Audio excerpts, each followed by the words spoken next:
Welcome back students.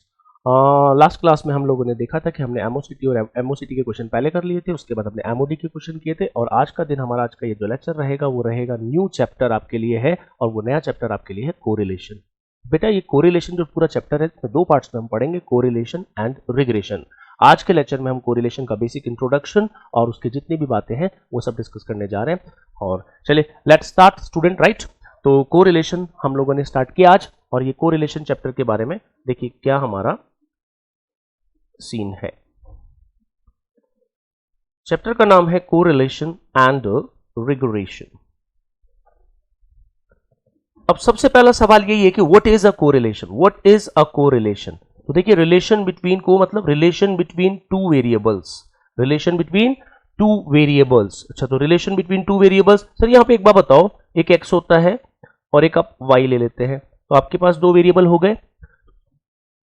तो sir ये x और जो y है वो आपके दो वेरिएबल्स आप कैसे लेना चाहते हैं। मैंने कहा बेटा आप कैसे भी ले लीजिए, आप लिखिए प्राइस, आप लिखिए डिमांड।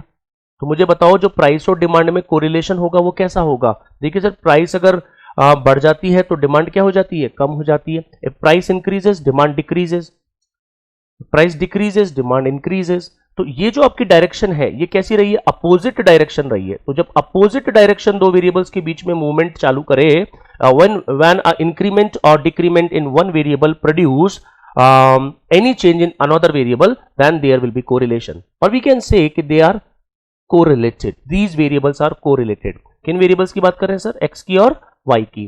तो प्राइस और डिमांड में जो कोरिलेशन है वो कैसा पाया गया, नेगेटिव कोरिलेशन पाया गया। मेरे कहने का मतलब यहां है, मान लीजिए कोई डेटा है 2 4 6 3 8 12, तो इस पूरे x और y में जो कोरिलेशन आएगा अगर वो प्राइस और डिमांड के अकॉर्डिंग है तो वो नेगेटिव आए तो हम उसे नेगेटिव कोरिलेशन कहेंगे। अच्छा, दूसरी बात ये, यहां पर देखिए ये वैल्यूज बढ़ रही हैं और यहां पर ये वैल्यूज बढ़ रही हैं, तो वैसे हम इसका नाम देते हैं लीनियर कोरिलेशन। क्या देते हैं बेटा, लीनियर कोरिलेशन। तो हम कोरिलेशन में इन सारे टाइप्स को पढ़ेंगे। फिलहाल हम बात करने जा रहे हैं कि प्राइस और डिमांड में कैसा कोरिलेशन है। कैसा कोरिलेशन है भाई, नेगेटिव। बहुत सारे एग्जांपल हम यहां ले सकते हैं। सपोज हमने यहां पे कहा कि भाई temperature and sale of cold drinks. अब मुझे बताइए इसमें क्या कोरिलेशन होना चाहिए। देखिए अगर टेम्परेचर बढ़ेगा तो सेल ऑफ कोल्ड ड्रिंक्स भी बढ़ेगी। चलिए और एग्जांपल लेते हैं, temperature and electricity consumption, electricity consumption.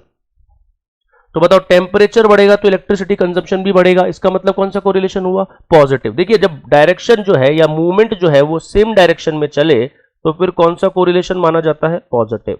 जैसे देखिए यहाँ पे टेम्परेचर बढ़ता है, सेल ऑफ कोल्ड ड्रिंक्स बढ़ जाती है, तो सेम डायरेक्शन में जब जब बातें चलेंगी तो हमारा जो कोरिलेशन पाया जाएगा वो कौन सा कोरिलेशन पाया जाएगा, पॉजिटिव। चलो एक एग्जांपल और लेते हैं,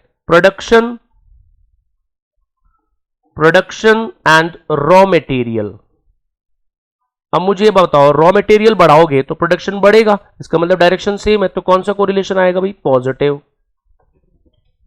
तो हम इस पूरे चैप्टर में x और y के बीच में कोरिलेशन की बात करने जा रहे हैं। तो फिर रिग्रेशन की बात, तो रिग्रेशन भी कोरिलेशन से ही टच है, उसमें भी कुछ प्रॉपर्टीज कोरिलेशन की एग्जिस्ट करेंगी, उनके कुछ फॉर्मूले अलग होंगे।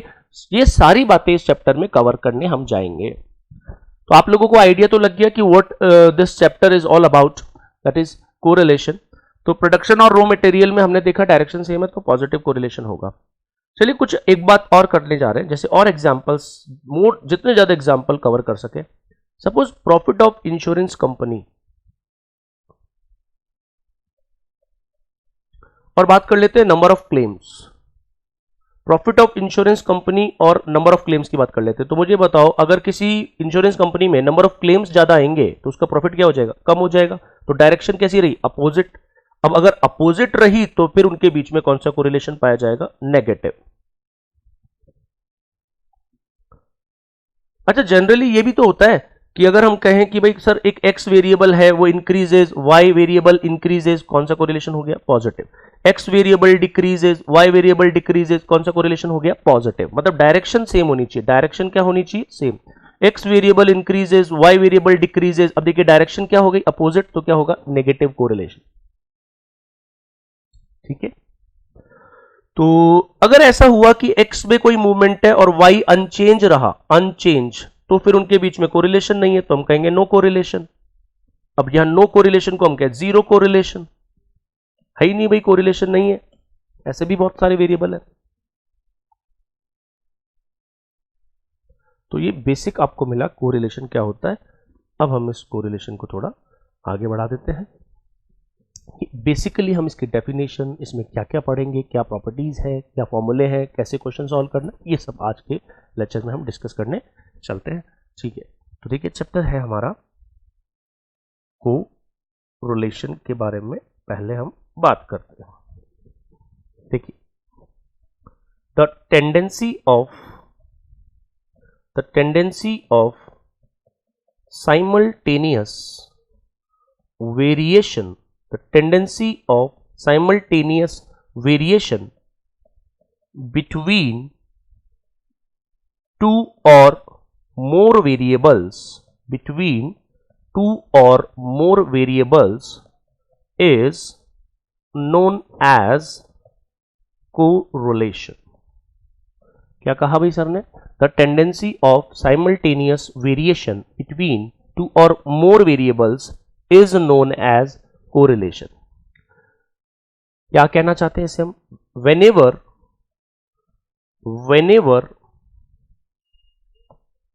increment or decrement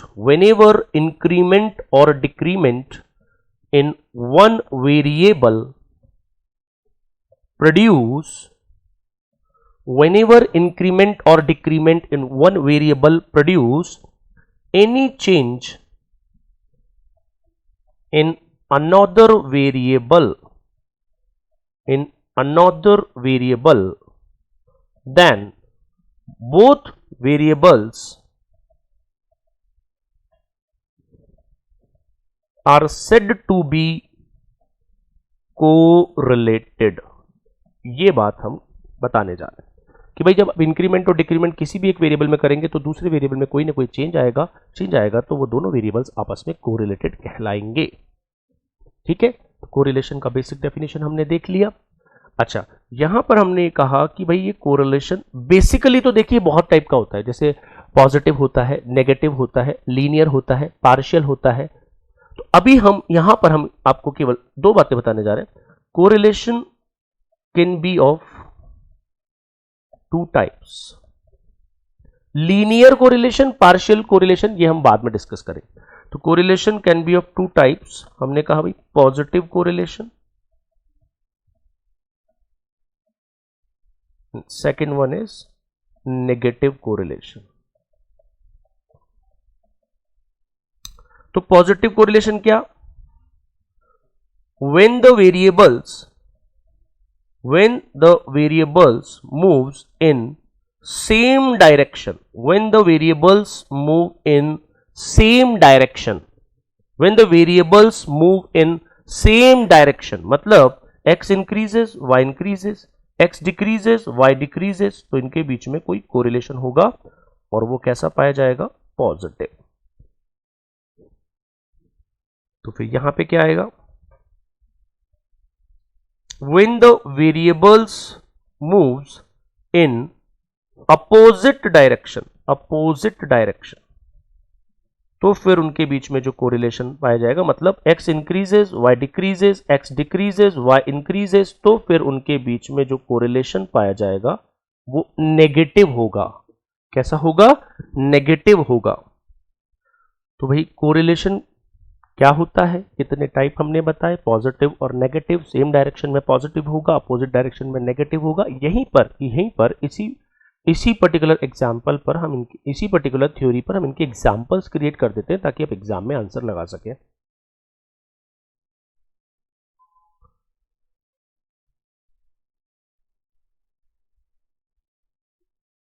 ठीक है,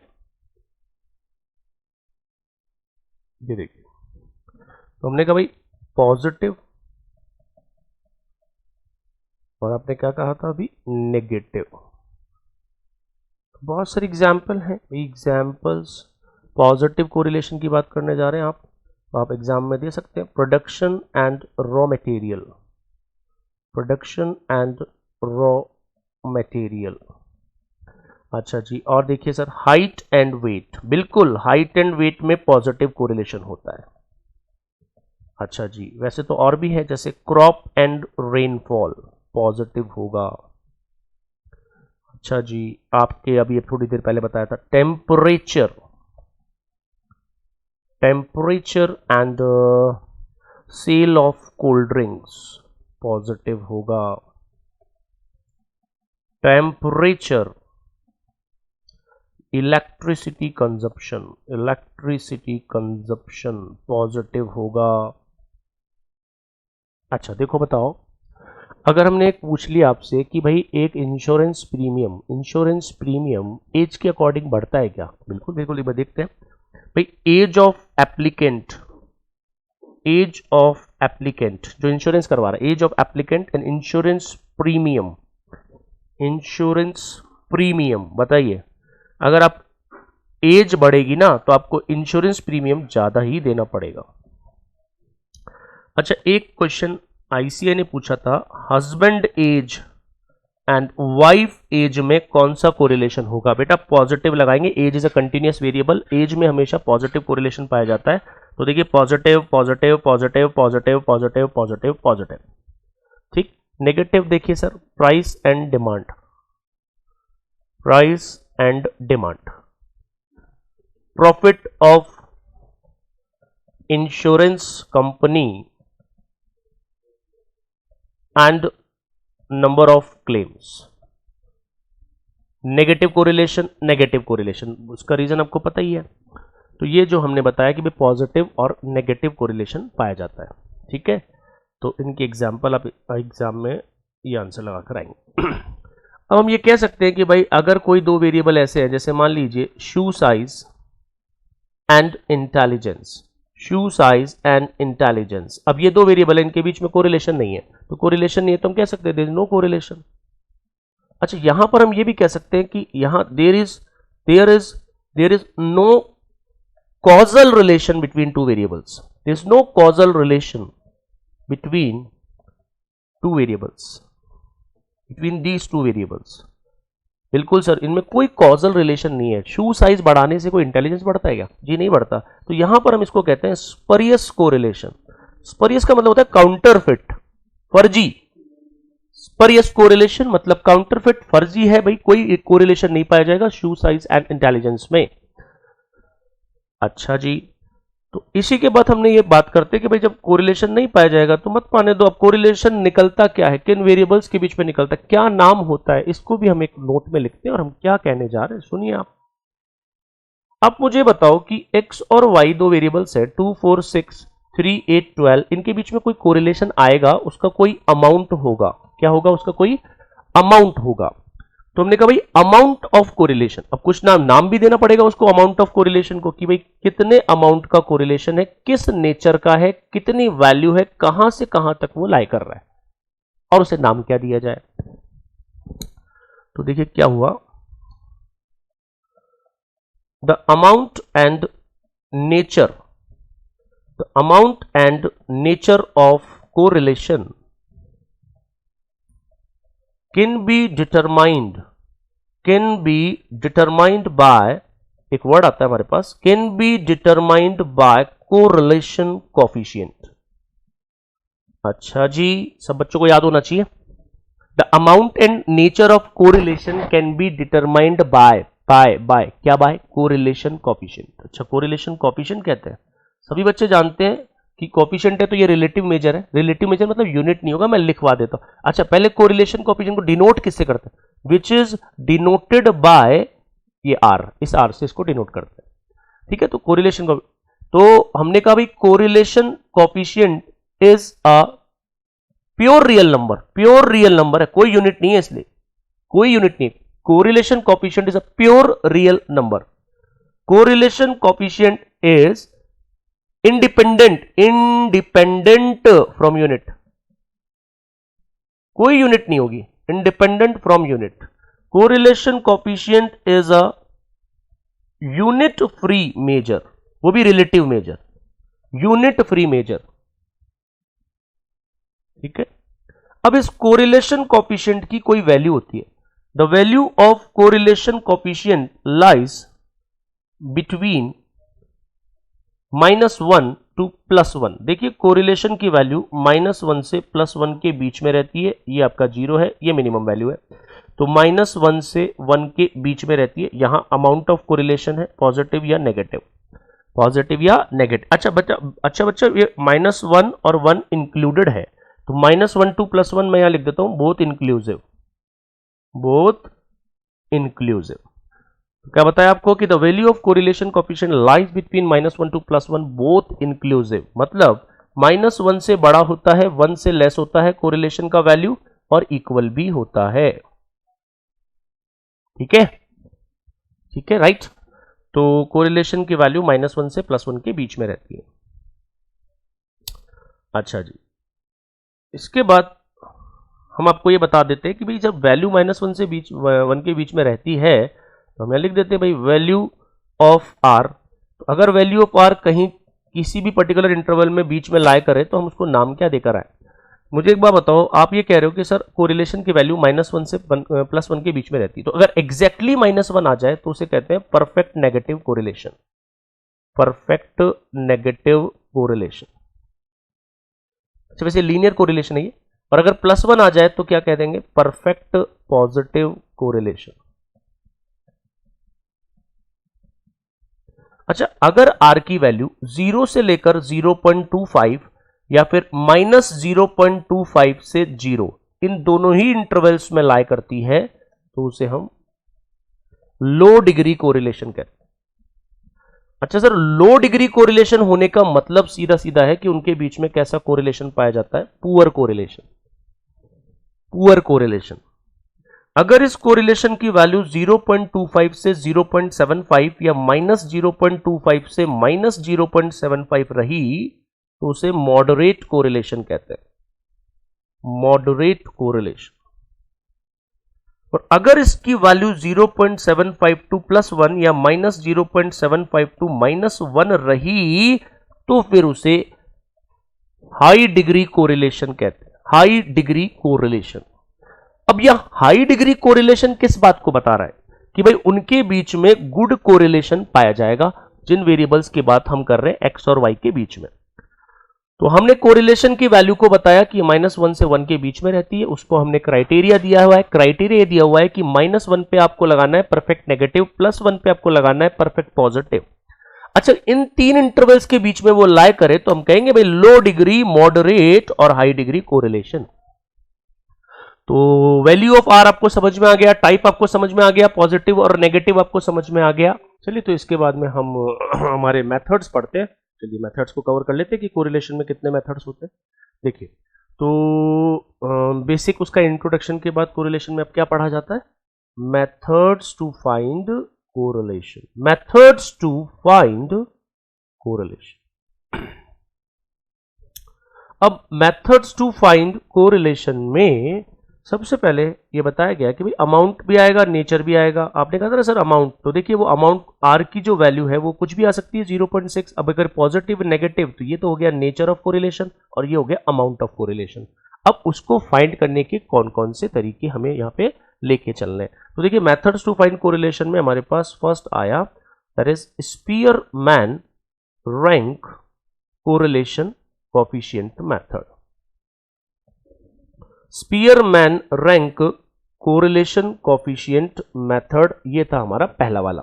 सेकंड जो हम इसमें कवर करेंगे that is concurrent deviation, concurrent deviation, concurrent deviation correlation coefficient, concurrent deviation correlation coefficient method. Third जो हमारा यहां पे कवर होगा वो होगा Karl Pearson, Karl Pearson correlation coefficient, correlation coefficient.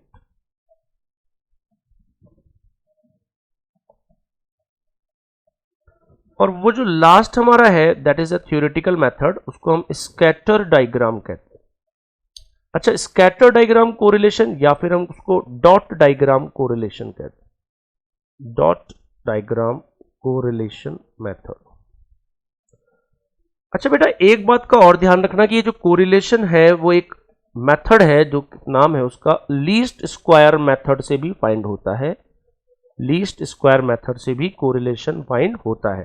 तो टोटल हमारे पास है 1 2 3 4 5। तो देखो पहला नाम क्या है, स्पीयरमैन रैंक कोरिलेशन। बेटा इसमें क्या देंगे, रैंक देंगे स्टूडेंट्स, राइट, रैंक देंगे। कॉन्करेंट डेविएशन कोरिलेशन कोएफिशिएंट में साइन देंगे बेटा, साइन। अब आगे पता लगेगा आपको साइन कैसे देंगे। कार्ल पियर्सन कोरिलेशन कोएफिशिएंट में बेटा क्या है, बोले सर ये product movement method of correlation है, प्रोडक्ट मेथड है जी, ये प्रोडक्ट मेथड है साहब, प्रोडक्ट करेंगे इसमें। स्कैटर डायग्राम में क्या होगा, थ्योरी होगी सर, इसमें डायरेक्शन से देखेंगे कौन सा कोरिलेशन पॉजिटिव है कौन सा नेगेटिव है। और लीस्ट स्क्वायर भी एक अनदर वे है, प्रैक्टिकल अप्रोच है कोरिलेशन फाइंड करने की। तो आप लोगों को ये पता लगा कि इन मेथड्स को हमें कवर करना है। इनके क्वेश्चन हमारे एमसीसी मटेरियल में और आईसीआई मटेरियल दोनों में गिवन है और हमें उसकी प्रैक्टिस करनी है। तो लेट्स स्टार्ट, पहला मेथड स्टार्ट करते हैं, राइट स्टूडेंट।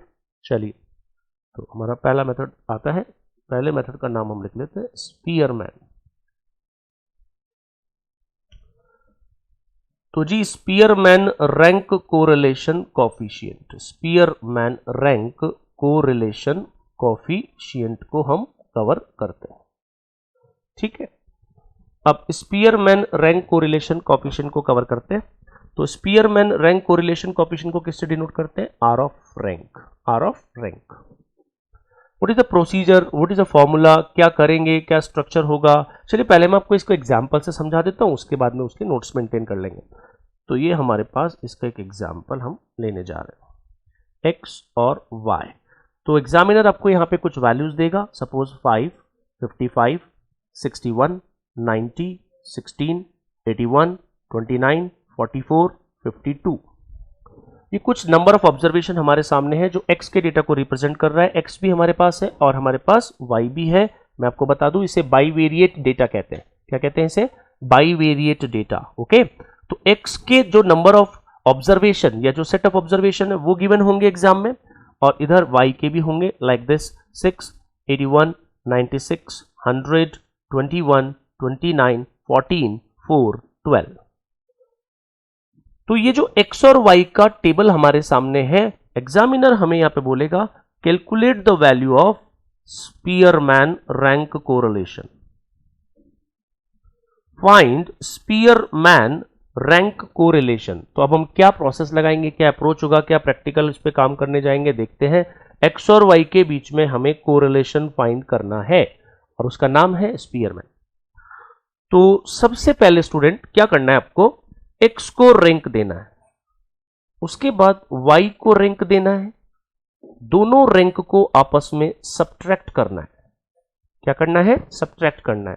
तो फर्स्ट हम x को रैंक देंगे, उसके बाद y को रैंक देंगे, दोनों को सब्ट्रैक्ट करेंगे। अच्छा, जो सब्ट्रैक्ट करेंगे उसको कहते हैं डी आई। क्या कहते हैं, डी आई। डी आई मतलब रैंक डिफरेंस, रैंक डिफरेंस, और उस डी आई का करेंगे स्क्वायर।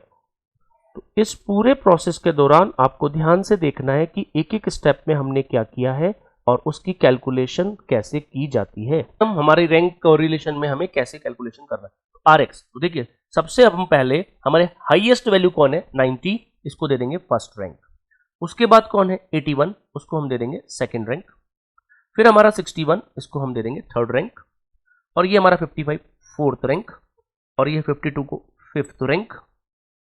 फिर हमारा 44 को सिक्स्थ रैंक, देन 29 को सेवेंथ रैंक, इसको हमारा 8th रैंक, और ये हमारा 9th रैंक। ठीक है, इस तरीके से हम इसको रैंक देंगे। और सिमिलरली y को भी हमें रैंक देना है। तो देखिए highest value 100 first rank, then 96 second rank, then 81 third rank, then आपका 29 फोर्थ रैंक, ये आपका फिफ्थ रैंक, ये आपका सिक्स्थ, ये आपका 7, ये आपका 8 और ये आपका 9। तो इस प्रोसीजर से हमको रैंक देना है। Rx और Ry हमारा कैलकुलेट हो गया है स्पीयरमैन में। अब हम दोनों को, इन दोनों को सब्ट्रैक्ट कर देंगे। तो 9 में से 8 सब्ट्रैक्ट हो गया, ये हो गया 1 di Rx माइनस Ry। 4 में से 3 सब्ट्रैक्ट 1, ये 1, ये 0, ये 3, ये -2, this is 1, now -3 and last one is -2। अच्छा जी, ये जो di का टोटल है वो हमेशा डेफिनेटली हमेशा के लिए क्या होगा, 0 होगा। पर हमें di का क्या चाहिए, स्क्वायर चाहिए। तो हम इसका स्क्वायर करेंगे, 1 1 1 0 9 4 1 9 और ये 4, इसका टोटल हमारा समीशन DI स्क्वायर होगा। तो देखिए 1 2 3 3 और ये 9 9 12 12 × 16 17 17 और 21 और ये 30 इसका टोटल आ चुका है 30। देखिए 9 10 11 12 16 17 दिस इज 21 एंड 9 30। तो समीशन DI स्क्वायर हमारे पास आ चुका है। तो स्पीयरमैन रैंक कोरिलेशन कोएफिशिएंट का जो फॉर्मूला है वो है 1 - 6 summation DI square upon n square -1।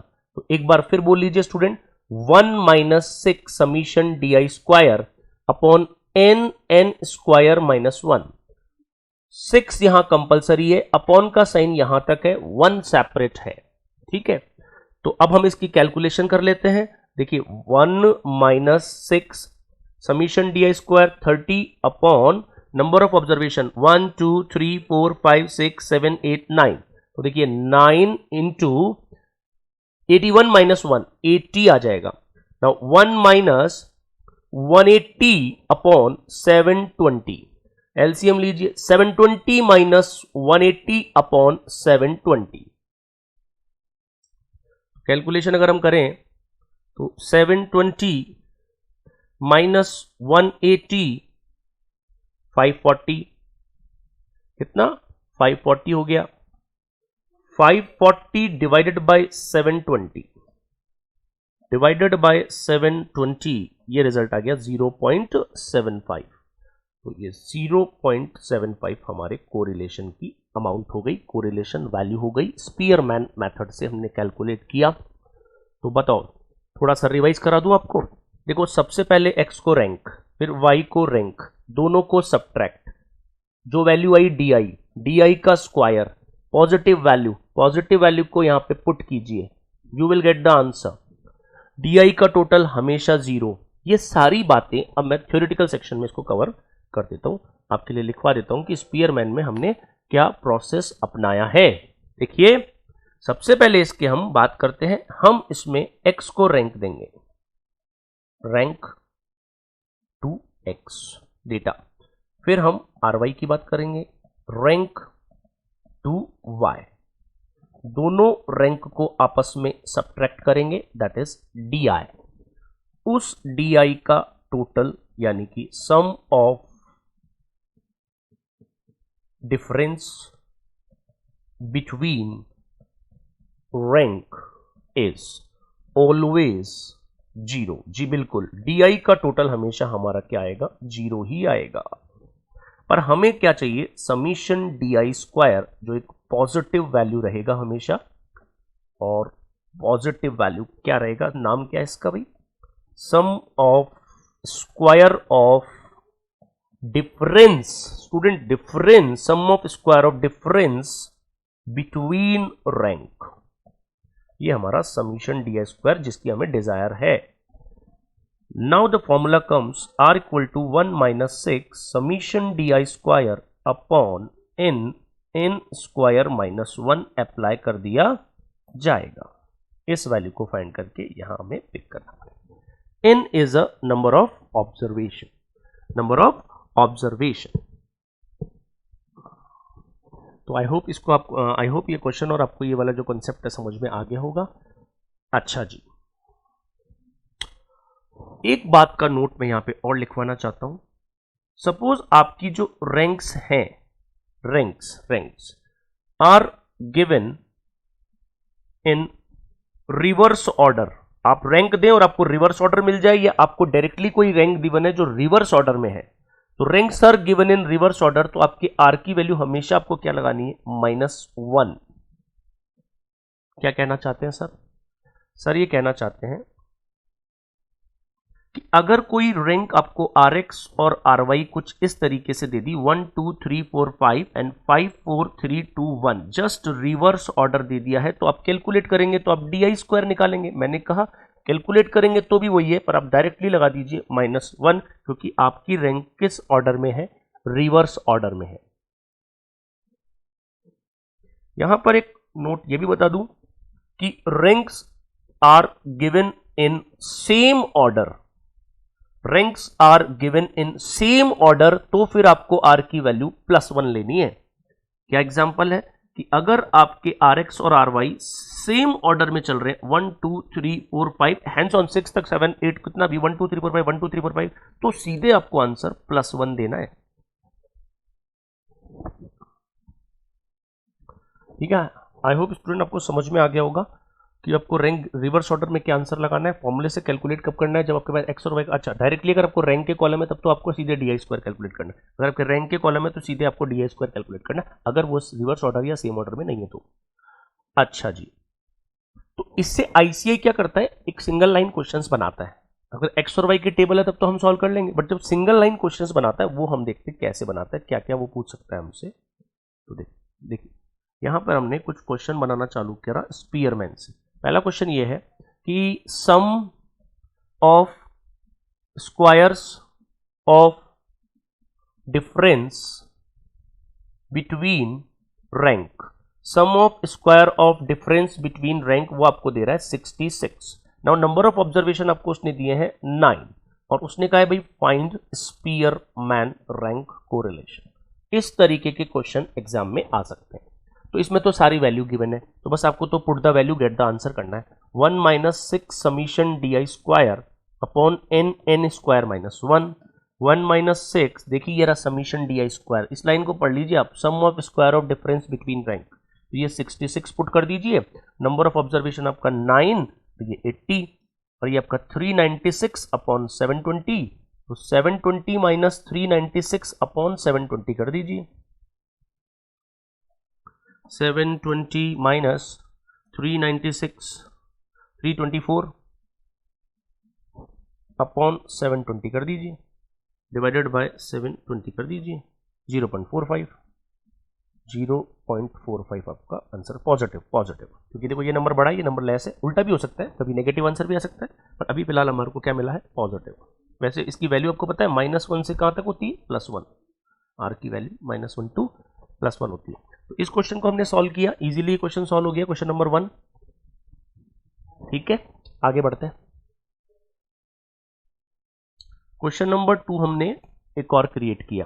Question number 2 में सपोज मैंने आर की वैल्यू आपको 0.4 दे दी, एन की वैल्यू आपको मैंने मान लीजिए आपको दे दी मैंने 8 दे दी।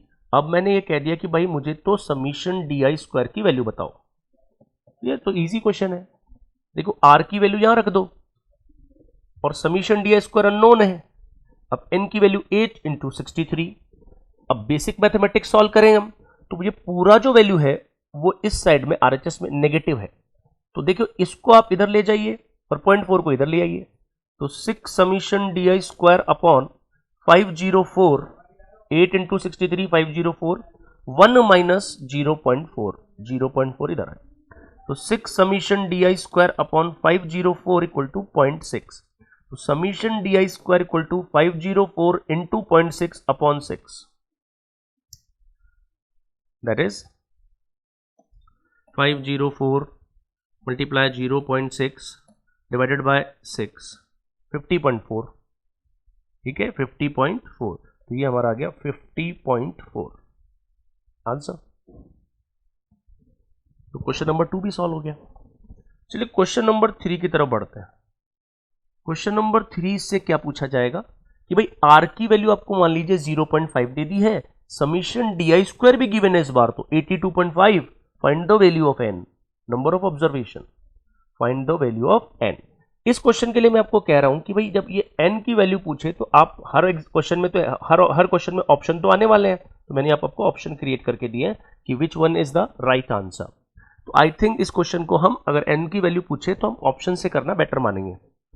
Are equal to 1 - 6 summation D I square upon N N square minus 1, देखो आर की वैल्यू 0.5, अब समीशन डी आई स्क्वायर 82.5, ये आप एन रहने दीजिए यहाँ पे।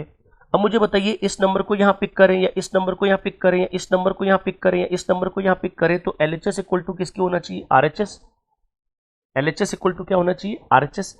तो मुझे लगता है जो भी ऑप्शन यहाँ पे रखेंगे उस पर वैल्यू पुट करके आप चेक कर लेंगे, तो मैंने यहाँ पे 10 रख के देखा, तो 1 माइनस 82.5 इंटू 6 हो गया 495, एन की वैल्यू 10 इंटू 99, तो ये वैल्यू हमें मिली 1 माइनस 0.5 दैट इज 0.5 मतलब LHS इक्वल टू RHS। तो हमने क्या पुट किया था, 10 पुट किया था यहाँ पे। क्या पुट किया था हमने यहाँ पे, 10। तो हम इसको इजीली ऑप्शन से कर सकते हैं कि find the value of n। I hope ये क्लियर है कॉन्सेप्ट कि स्पीयरमैन से जो भी टाइप का क्वेश्चन हमने कवर किया है, पहले तो कवर किया एक्स और वाई के डेटा की टेबल, दूसरा बोला रिवर्स ऑर्डर सेम ऑर्डर, तीसरा बोला कि जो भी आपके क्वेश्चन में अगर आपको सिग्मा डी स्क्वायर निकालना है वो निकल जाएगा, अगर आपको एन निकालना है वो निकल जाएगा, या बेसिक क्वेश्चन करना है वो निकल जाएगा। ठीक है, अच्छा जी।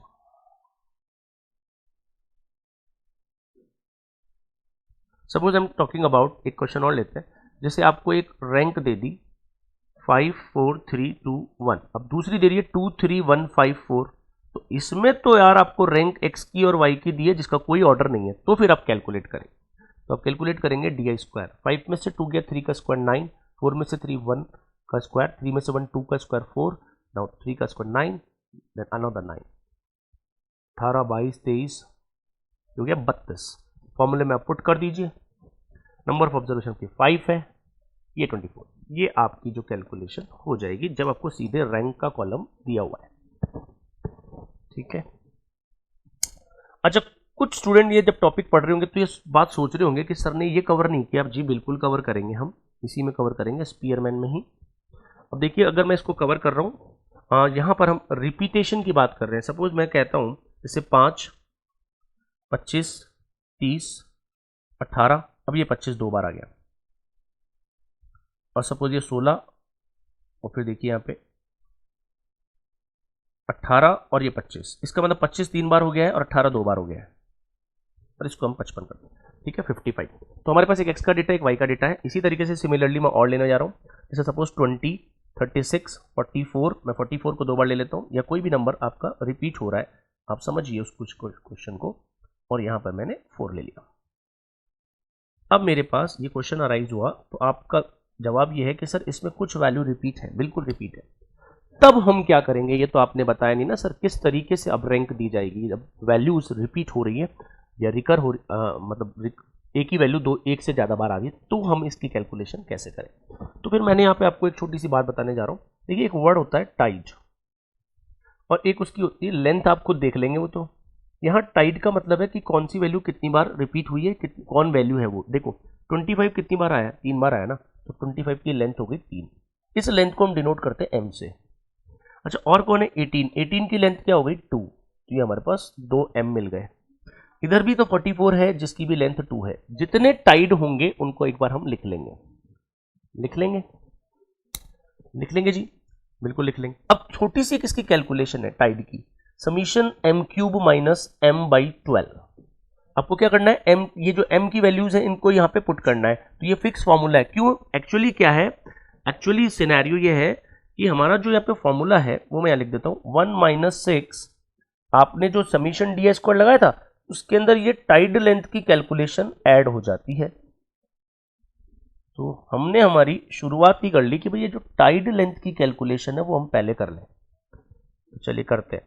ये जो पहला m है वो कितना है 3, कितना है भाई 3, तो 3 क्यूब माइनस 3, ये तो 3 अपॉन 12 प्लस अगला लेंथ क्या है 2, that is 2 cube minus 2 by 12, अगला लेंथ भी 2, 2 क्यूब माइनस 2 बाई 12। कैलकुलेशन हुआ 24 by 12, 6 by 12, 6 by 12, that is 2 plus 0.5 plus 0.5, result आया 3। देखिए स्टूडेंट 3 को मैंने यहां लगाया पहली वाली लेंथ पे, फिर 2 वाली लेंथ को लगाया, फिर वापस 2 वाली लेंथ को लगाया। ठीक है, तो हमने फॉर्मूला अप्लाई किया और हमको यहाँ पे टाइड लेंथ की कैलकुलेशन मिली 3 cube minus 3 by 12, 2 cube minus 2 by 12, 2 cube minus 2 by 12, तो 3 मिल चुकी है। अब देखिए अब रैंक देने जा रहे हैं बेटा, यहाँ पे थोड़ा सा आपको ध्यान देना है, बहुत इंपॉर्टेंट बात खैर है, अगर ये क्वेश्चन आएगा तो RX और RY को आप रैंक देनी है। मुझे बताओ इनमें से हाईएस्ट वैल्यू कौन है 55, ये होगी इसकी फर्स्ट रैंक। अब 30 की रैंक हो गई सेकंड, 30 की रैंक सेकंड हो गई।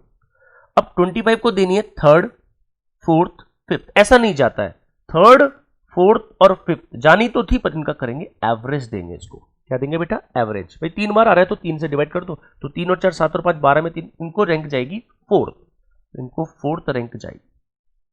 अच्छा 3 4 5 तक हमने यूज में ले लिया, तो अब जो रैंक स्टार्ट होगी वो अगले नंबर से होगी 6 से।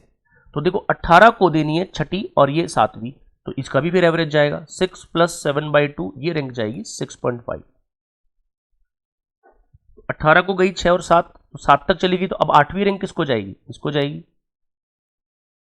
और फाइनली हमारे सारे हो गए 1 2 3 4 5 6 7 8 ऑब्जर्वेशन थे, हम रैंक दे चुके हैं। अब हम करते हैं आरवाई।